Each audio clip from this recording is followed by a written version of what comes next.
Welcome to Selenium Training by Wisdom Trainings. Hello everyone. Today in this video we are going to talk about the strings, that what's the nature of strings in the Python language. Fine.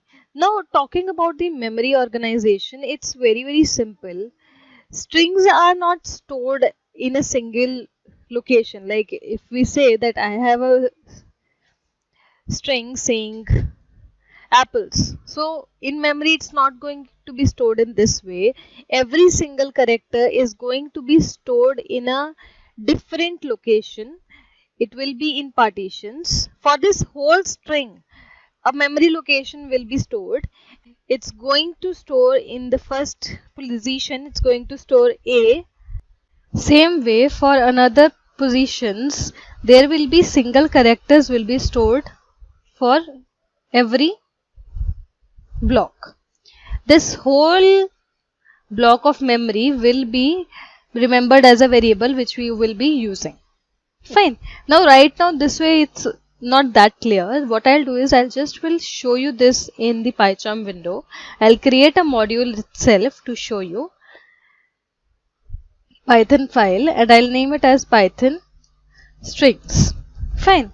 Now over here, how to get the strings, how to define the strings, just take any variable and whatever you will be giving inside the single quotes or the double quotes, that will be considered as a string itself. If you even are giving some numbers, like I am giving a number right now, so this is also going to be considered as a string. I'll show you using the type function. I'll save this and I'll run this. Okay, I run this. So I get it as string. Fine. So this is also going to be considered as a string itself. Okay. Now what will happen, that I over here I have shown you example of this string, right, which is apples. Now in my case I am giving some another string which is my name itself, which has 8 characters. So what will happen is, it is going to expand the memory. It is going to expand the memory by 2 blocks, and now the new address of this block will be stored in this variable v, or whatever you are having as a variable. Same way, if you are having some smaller ones, then the expanded memory, this particular part, let's say I had this particular string, I changed it to apples again. Now these 2 blocks are blank. So they are going to be black itself. They are not going to be restored. But if you change the value, then it's going to be. Okay. This was about the expansion of memory, that how actually the expansion of memory goes on. In any case, you add some string.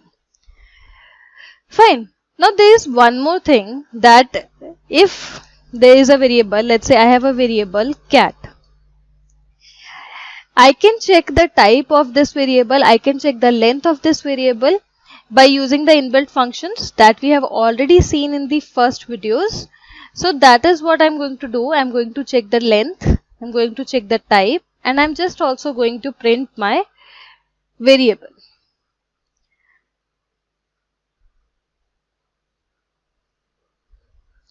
So the class is string, length of variable is 3, and this is the variable value itself. Now, okay, so what I want is the traversing of elements we have already seen, right? If I have to traverse this element, then what I can do, I know the length. So the indexes starts from 0 till -1 of the length. That means the indexes of this particular value will be C is at index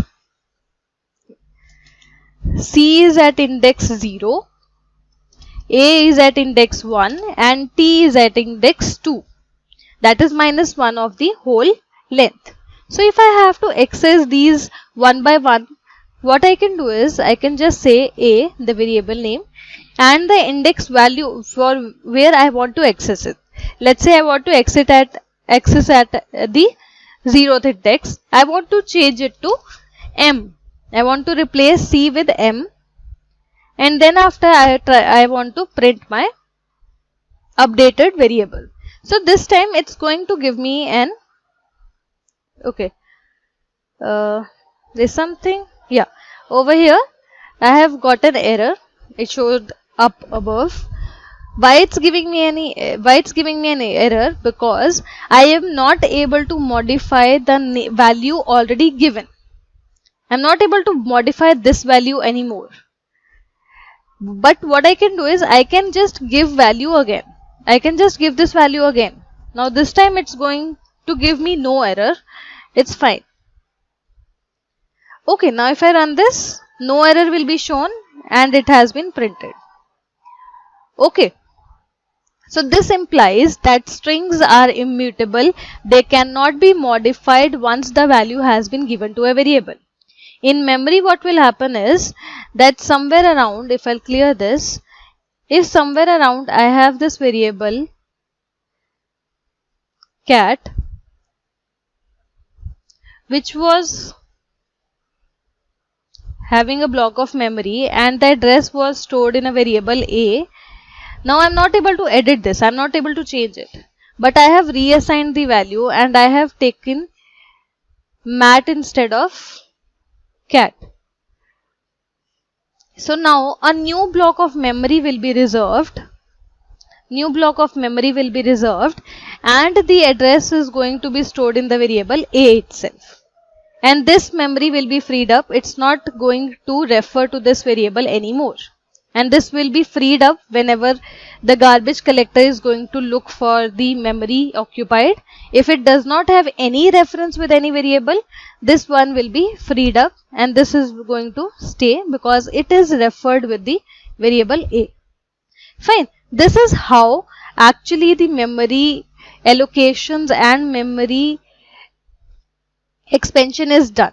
And what's the nature? That the strings are not immutable, but you can reassign the values itself. Fine. Now we have already done the decision making part in the previous videos, but somewhere around there was one thing that I have not discussed, which was the Boolean values.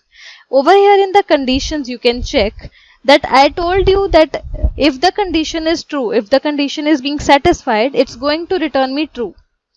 The value that is being returned, the value, if the condition is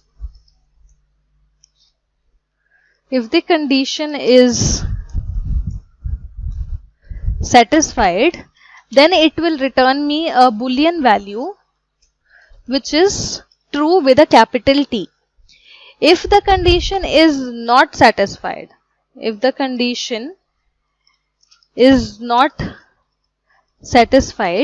then it will return me another Boolean, that is false. Now this you can see up using the debugging part. How to debug in PyCharm and Eclipse, both I will show you. Just be on and I'll just will show you in this. Okay, I'll comment the rest of the things and I'll just will create one more module and I'll name it as Python file and I'll name it as Python Boolean. Okay, and I'll just will copy this code from here and I'll paste it over here. Now what you need to do is, whenever we are debugging some code, to check what's the status of the variables inside. If there is something wrong happening in the code, the output is coming wrong, unexpected, then we debug the code to check the errors. In PyCharm, what you need to do, we create breakpoints, and the breakpoints are the point at which your code is going to break and wait for the command to be given to move further to the line. So in Python, just click in front of the line number where you want the point to be breaked. I am putting 2 breakpoints over here. How to debug it? Just right click and open the debug perspective. This kind of perspective is going to open up in your case. Okay, you just have to press this line and the code will keep on going on. Okay, this is how the debugging happens in PyCharm. How it happens in Eclipse, that I'll also show you. I just will open up my Eclipse window and I'll show you that. Okay.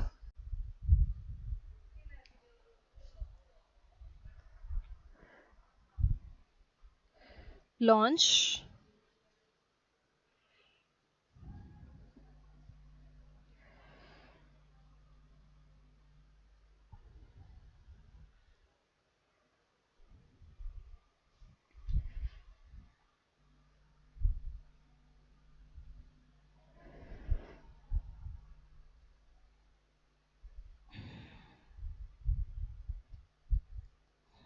It's almost open.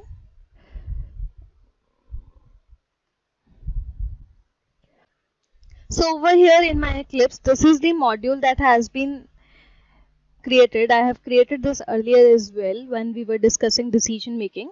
Now I have to debug it. How do I do it in Eclipse? Just